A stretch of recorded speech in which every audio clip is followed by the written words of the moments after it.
How are you? I think you are fine. Class 9th, subject Mathematics, Chapter 14 की exercise 14.2 यानी graph के बारे में पढ़ेंगे, जिसके अंदर कई प्रकार के ग्राफ होते हैं। उनके बारे में आज हम विस्तृत अध्ययन करेंगे और grouped frequency table and ungrouped frequency table इसके पहले वीडियो में हम अध्ययन कर चुके हैं। अब देखिए, आज हम पढ़ेंगे ग्राफिकल रिप्रेजेंटेशन ऑफ डाटा, यानी कोई भी अगर डाटा अगर आपको गिवन बाई है तो इसका ग्राफिकल रिप्रेजेंट कैसे किया जाता है उसके बारे में अध्ययन करेंगे।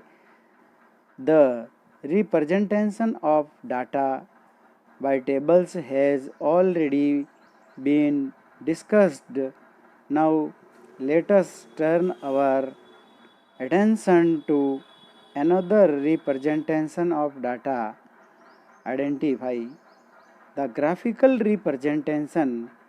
It is well said that one picture is better than 1,000 words. Usually comprehensions among the individual items are best shown by means of graphs. The representations then becomes easier to understand than the actual data. We shall study the following graphical representation in this action. देखिए फिर ये विद्यार्थियों, short में मैं बता दूं कि types of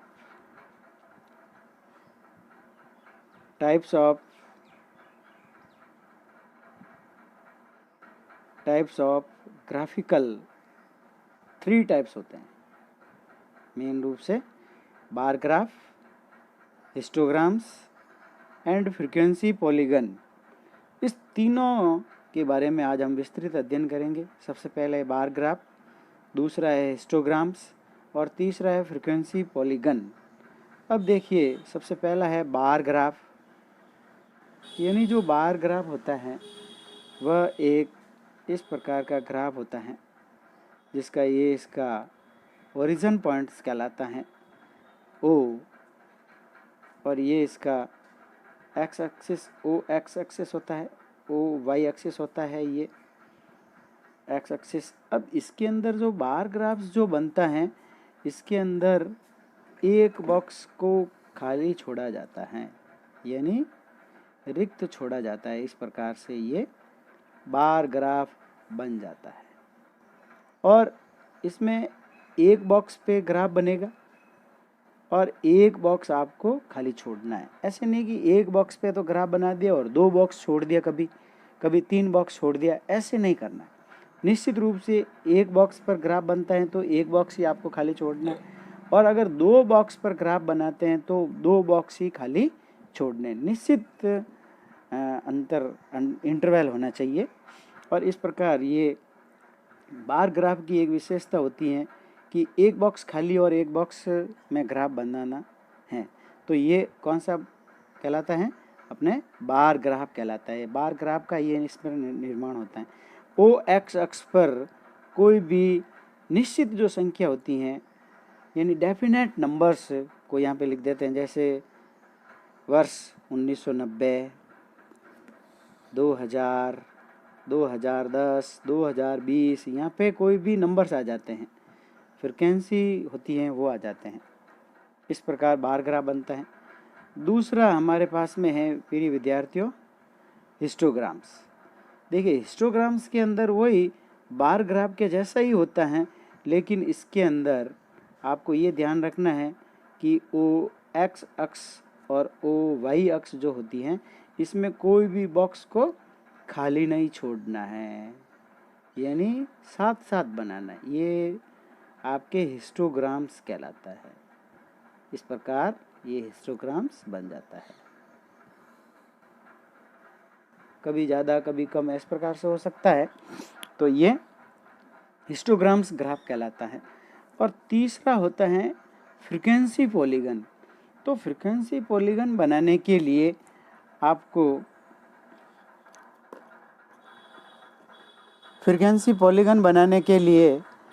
हम इसी वापस ग्राफ को बार ग्राफ हिस्टोग्राम वापस बनाएंगे और हिस्टोग्राम बना के हम हिस्टोग्राम में पॉलीगन फ्रीक्वेंसी पॉलीगन बना लेते हैं, तो पॉलीगन बन जाता है। देखिए इस प्रकार का ये ग्राफ है, ये हिस्टोग्राम बनता है।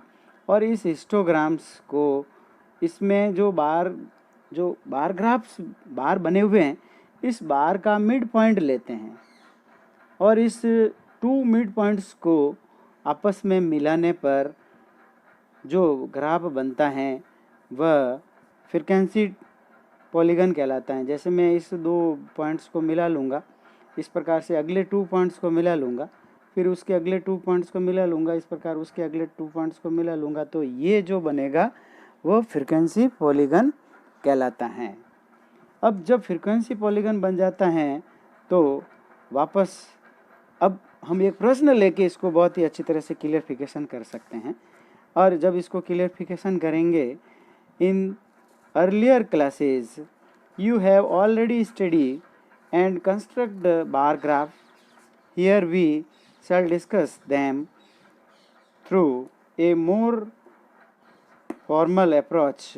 Recall that a bar graph is a pictorial representation of data in which usually bars of uniform width are drawn with equal spacing between them on o-x axis।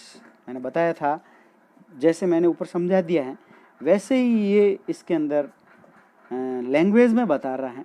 वही लैंग्वेज में मैंने short तरीके से बता दिया था। Depicting the variables, the values of the variables are shown और the other axis से Y axis and the height of the bars dependent of the value of the variables. इस प्रकार हम एक क्वेश्चन ले रहे हैं और इसका देख रहे हैं कि ये क्वेश्चन है जो इसको बता रहा है। जैसे क्वेश्चन नंबर 5 है, in a particular section of class 9th 40 students were asked about the month of their birth and the following graph was prepared for the data obtained. अब यहाँ पे डाटा लिखे हुए हैं, तो वही मैंने बताया था कि जब हम बार ग्राफ बनाएंगे तो ओ एक्स एक्सिस पे मंथ ऑफ लिख देंगे बर्थ का, यानी निश्चित है मंथ, तो मंथ जनवरी फरवरी, एक एक बॉक्स खाली छोड़ते जाएंगे और एक एक बॉक्स में ये लिख देंगे जनवरी फरवरी मार्च अप्रैल मई जून जुलाई अगस्त सितंबर अक्टूबर नवंबर दिसंबर। और यहाँ पे आ जाएगा number of student, O Y X पे आ जाएगा, नंबर ऑफ स्टूडेंट आ जाएंगे। और जब ये नंबर ऑफ स्टूडेंट आ जाएंगे तो इसका क्रम आपको, इसके जो नंबर्स हैं वो आपको डेफिनेट रखने हैं। डेफिनेट का अर्थ क्या होता है प्रिय विद्यार्थियों? डेफिनेट का मतलब या तो आपको एक की टेबल लिखनी है, तो एक की टेबल ही निश्चित अंतराल में लिखनी है 1 2 3 4 5 6, और या फिर 2 की टेबल लिख सकते हो, तो लिखना है 2 की टेबल लिखनी है 2 2 2 जा 4 2 3 जा 6 2 4 जा 8, इस प्रकार से। और 2 की नहीं लिखनी है तो फिर किसकी टेबल लिखोगे? 5 की टेबल लिखोगे, और 5 की टेबल भी 5 10 15 20 25 इस प्रकार से। फिर 10 की टेबल लिखोगे 10 20 30 40 50 60 इस प्रकार से लिखोगे, और या फिर 20 की टेबल लिखनी है, और 20 की नहीं तो फिर 50 की लिख सकते हो, और 50 की नहीं तो फिर 100 की। अगर मार्किंग आपकी बड़ी है, यानी बिग मार्किंग है, लार्ज मार्किंग है, लार्ज ऑफ नंबर्स हैं, तो आप मार्किंग बड़ी करेंगे और नहीं तो छोटी करेंगे, लेकिन टेबल ये लिखनी है 1 की 2 की 5 की 10 की 20 की 50 की 100 की। ऐसे नहीं कि आपकी 3 की टेबल लिख दें या 7 की टेबल लिख दें, तो आपके ग्राफ बिल्कुल रॉन्ग हो जाएगा, क्योंकि उसमें सही मान हम नहीं निकाल पाएंगे। इस प्रकार ये ध्यान देना है। अब जैसे ये फिगर दे रखा है, ये ग्राफ दे रखा है, और इसी ग्राफ के अंदर कोई क्वेश्चन भी पूछता है, तो इस क्वेश्चन को ग्राफ के अकॉर्डिंग हम आंसर आसानी से लिख सकते हैं। जैसे कह रहा है कि observe the bar graph given above and answer the following questions. पहला कह रहा है कि how many students were born in the month of November, यानी नवंबर में कितने बच्चों ने जन्म लिया था। फिर अगला दूसरा प्रश्न पूछ रहा है कि in which month were the maximum number of student, कि बताइए कि मैक्सिमम स्टूडेंट कौन से मंथ के अंदर जन्म लिया था, उसकी जन्मदिन थी। तो इस प्रकार हम देखेंगे कि इस प्रश्न का उत्तर ग्राफ में आसानी से देख सकते हैं और लिख सकते हैं note that the variables here the month of birth and the value of the variables of the number of students born. 4 students were born in the month of November. देखो बता रहा है नवंबर में 4th स्टूडेंट का जन्मदिन है, यानी जन्म दिनांक है। फिर ऐसे कैसे the maximum number of students were born in the month of अगस्त। बता रहे हैं कि मैक्सिमम स्टूडेंट किसमें है, अगस्त के अंदर। Let us now recall how a bar graph is construct by considering the following example. इस प्रकार हम एक और एग्जाम्पल लेते हैं और उसके अंदर बार ग्राफ बनाने का कह रहा है, जिसके अंदर फ्रीक्वेंसी टेबल गिवन बाई है। अब जब फ्रीक्वेंसी टेबल आपको गिवन बाई है, जैसे देखते हैं कि a family with monthly income of 20,000 and plan the following expenditures per month under various heads. दे रखा है जैसे ये कह रहा है मंथली खर्च करता है, तो हेड्स है सबसे पहले ग्रॉसरी पे 4,000 हर का, क्योंकि यहाँ पे लिखा हुआ है इन रुपीज़ एक्सपेंस इन 1000 में, तो यानी 4,000 हो गया। रेंट पे खर्च करता है 5,000, एजुकेशन चिल्ड्रन करता है 5,000, मेडिसिन पे करता है 2,000 एंड फ्यूल पे खर्च करता है 2,000, एंटरटेनमेंट पे करता है 1,000 और मिसक्लेंस यानी अन्य पे खर्च करता है 1,000। अब ये 1000 में बता रहा है और इसका आपको कह रहा है कि draw a bar graph for the data above. देखिए प्रिय विद्यार्थियों, ये bar graph, histograms and frequency polygon जब बनाने का कहता है तो आपको ग्राफ पेपर पे यानी ग्राफ नोटबुक में बनाना है। यदि आपको ग्राफ नोटबुक अवेलेबल नहीं है तो आप बाज़ार से परचेज करें और फिर बनाएं। और अभी तो आप कॉपी में इसके आंसर सबमिट कर सकते हो, नोटबुक के अंदर ही बनाकर भेज सकते हो, लेकिन आपको स्केल की सहायता का प्रयोग करें और पेंसिल का भी उपयोग करें। स्केल और पेंसिल की सहायता से लाइनें एकदम स्ट्रेट खींचें, टेढ़ी मेढ़ी लाइनें नहीं होनी चाहिए, स्ट्रेट लाइनें होनी चाहिए और स्केल का प्रयोग करें, हाथ से नहीं खींचें।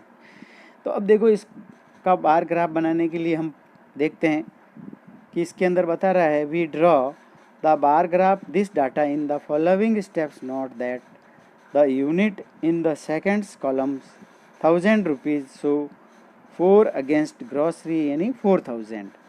We represent the heads of variable of the horizontal axis, O X axis, horizontal axis का choosing an scale since width the bar is the not important but the certainly take equal width bar and the maintain equal gaps between let the head of the represent। ये मैंने ऊपर graph में आपको अच्छी तरह से समझा दिया है कि इसके अंदर रिक्त स्थान भी छोड़ना है तो इक्वल छोड़ना है और बार बनाना है वो भी इक्वल बनाना है। सेकंड में आपको ये ध्यान रखना है कि we represent expenditure value of the vertical axis since the maximum expenditure is 5,000 we can choose the scale is 1 unit equal to 1000, जिसके अंदर 1 यूनिट यानी एक बॉक्स बराबर 1000 लेंगे तो 2 बॉक्स 2000, 3 पे 3 हो जाएगा। इस प्रकार से the represent to the first head is grocery we draw a rectangle bar with width 1 unit and the height is 4 units. Similarly other heads is represent leaving a gap 1 unit in between 2 consecutive bars. अब देखिए इस प्रकार अब जब figure बनाएंगे तो ये अपना फिगर बन जाएगा, जिसमें हम वही ग्राफ के अंदर ये ओ वाई एक्सिस हो जाएगी, ये इसका हॉरिजन पॉइंट हो जाएगा और ये इसकी हॉरिजॉन्टल लाइन हो जाएगी और ये इसकी वर्टिकल लाइन हो जाएगी। अब जब वर्टिकल लाइन और हॉरिजेंटल लाइन में हमने देख लिया, हॉरिजेंटल लाइन में हमने किस किस पे एक्सपेंडिचर कर रहे हैं यानी खर्च कर रहे हैं, तो ग्रॉसरी लिख देंगे एक बॉक्स पे, फिर एक बॉक्स खाली छोड़ देंगे, फिर रेंट, फिर एजुकेशन, मेडिटेशन, फ्यूल, एंटरटेनमेंट और मिसक्यूलेंस। और इधर देखो एक्सपेंसर इन 1000, इन 1000, 2000, 3000, 4000, 5000 लिखेंगे, क्योंकि इसमें अधिकतम मैक्सिमम जो लिमिट है वो 5000 ही है, इसीलिए 1 की टेबल 1 2 3 4 5 टेबल की लिखेंगे, राइट। अब इस प्रकार ये हमारा कौन सा ग्राफ बन जाता है, बार ग्राफ बन जाता है। और इसी को ही अगर बार ग्राफ बनाने का कहता तब तो हम ऐसे बनाते, और इसी को कह देता कि हिस्टोग्राम में बनाइए। तो हिस्टोग्राम में जब इस ग्राफ को हम बनाते हैं तो उस समय हम देखेंगे कि ये जो बॉक्स है वो बिल्कुल खाली नहीं छोड़ेंगे। तो इसके लिए हम अब हिस्टोग्राम के बारे में पढ़ेंगे। देखिए हिस्टोग्राम पढ़ने के लिए फिर हम एक एग्जांपल ले रहे हैं, histograms. This is a form of representation like the bar graph, but it is used for continuous classes intervals. For instance, consider the frequency distribution table represent the weight of 36 students of class। यानी एक class के अंदर 36 students का wait है जो class interval के साथ में दिया हुआ है, जिसमें 30.5 से 30.5 में नंबर ऑफ स्टूडेंट है 9, फिर 30.5 से 0.5 से 40.5 तक है 6 स्टूडेंट, इस प्रकार 15 स्टूडेंट, 3 स्टूडेंट्स, 1 स्टूडेंट्स और 2 स्टूडेंट, और टोटल 36 स्टूडेंट हो गए। अब इसको हम बनाने के लिए हम हिस्टोग्राम बनाएंगे, और जब हिस्टोग्राम बनाने के लिए हम देखो इस प्रकार से बनाएंगे। हिस्टोग्राम बनाने के लिए मैं देखूँ आपको बता रहा हूँ कि इसमें ये इसका ओरिजिन पॉइंट होगा, ये ओरिजिन पॉइंट यानी ओ मूल बिंदु में सेंटर पॉइंट होगा इसका, और ये इसकी एक्स एक्सिस होगी और ये इसकी वाई एक्सिस होगी। जब ओ एक्स एक्सिस और वाई एक्सिस होगी तो अब देखिए इसमें 0 से स्टार्ट नहीं है वेट, तो 0 से स्टार्ट नहीं है तो कुछ हम खाली छोड़ देंगे ऐसे, और आगे ऐसे अंकित कर देंगे, और इसके आगे से लिखेंगे, पहले बॉक्स में लिखेंगे 30.5 से 35.5, ये हमारा एक बॉक्स के अंदर ये संख्या अंकित कर देंगे। और हिस्टोग्राम में कोई संख्या खाली नहीं छोड़नी, इसीलिए अल्टरनेट इसके आगे से आगे लिखते जाएंगे 40.5, फिर 45.5, इस प्रकार से लिखते जाएंगे। अब इसमें देखिए मैक्सिमम नंबर ऑफ स्टूडेंट्स है 15, तो आप अगर 1 की टेबल लिखेंगे तो आपको 15 तक गिनती लिखनी पड़ेगी।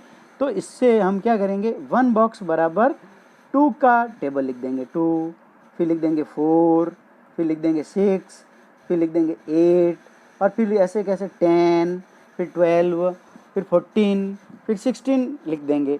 अब आपको जैसे 30.5 से 35.5 में नंबर ऑफ स्टूडेंट 9 बता रहे हैं, तो हम यहाँ से चलते जाएंगे और 8 के मिड पॉइंट में जाएंगे, 8 और 10 के मिड पॉइंट में जाएंगे, तो ये किसको बताएगा, 9 को बता देगा, और ये बना देगा, हम इसका ग्राफ बना देंगे। अब फिर 6 बता रहा है तो 6 आप ही को दिख ही रहा है, और इसमें शामिल ही बनाना, ये दूसरा 6 बन जाएगा। फिर आपको 15 बनाना है तो 15 सबसे बड़ा चला जाएगा, फिर 3 बनाना है तो 3 छोटा सा ही होगा, फिर 1 बनाना है तो बिल्कुल छोटा होगा, और फिर 2 बनाना है तो इससे थोड़ा बना हो जाएगा। इसका ये इस प्रकार क्या बन जाता है, ये अपने हिस्टोग्राम बन जाता है। और इस प्रकार हिस्टोग्राम में पहले अगर 0 से स्टार्ट है तो ग्राफ वर्टिकल एक्सिस के साथ चिपका हुआ बनेगा, और अगर 0 से स्टार्ट नहीं है, कोई भी नंबर्स बड़ी संख्याओं से स्टार्ट है, तो बीच में आपको ऐसे ऐसे खाली छोड़ लेना है, और खाली छोड़ के थोड़ा सा आगे से बनाना है। अब इस प्रकार प्रिय विद्यार्थियों, ये आज मैंने 2 ग्राफ्स के बारे में पढ़ाया है, जिसके अंदर एक पढ़ाया है बार ग्राफ और दूसरा पढ़ाया है हिस्टोग्राम।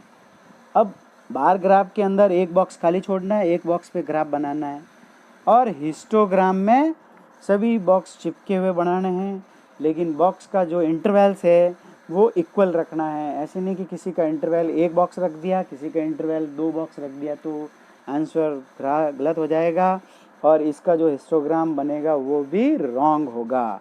इस प्रकार प्रिय स्टूडेंट्स, आज का वीडियो में आपको बार ग्राफ्स और हिस्टोग्राम है। प्लीज़ चैनल को लाइक करें, शेयर करें और इसको सब्सक्राइब भी कर दें, ताकि सब्सक्राइब करेंगे और अगर आपके कोई कमेंट्स हैं तो कमेंट्स भी लिखें। और डाउनलोड इसकी PDF है, डाउनलोड NCERT बुक के अंदर दी हुई है, जिसके अंदर आप ऑनलाइन भी देख सकते हैं और या फिर आपके पास में बुक्स परचेज कर ली होगी, बुक्स में से भी देख सकते हैं। Thank you. हाँ।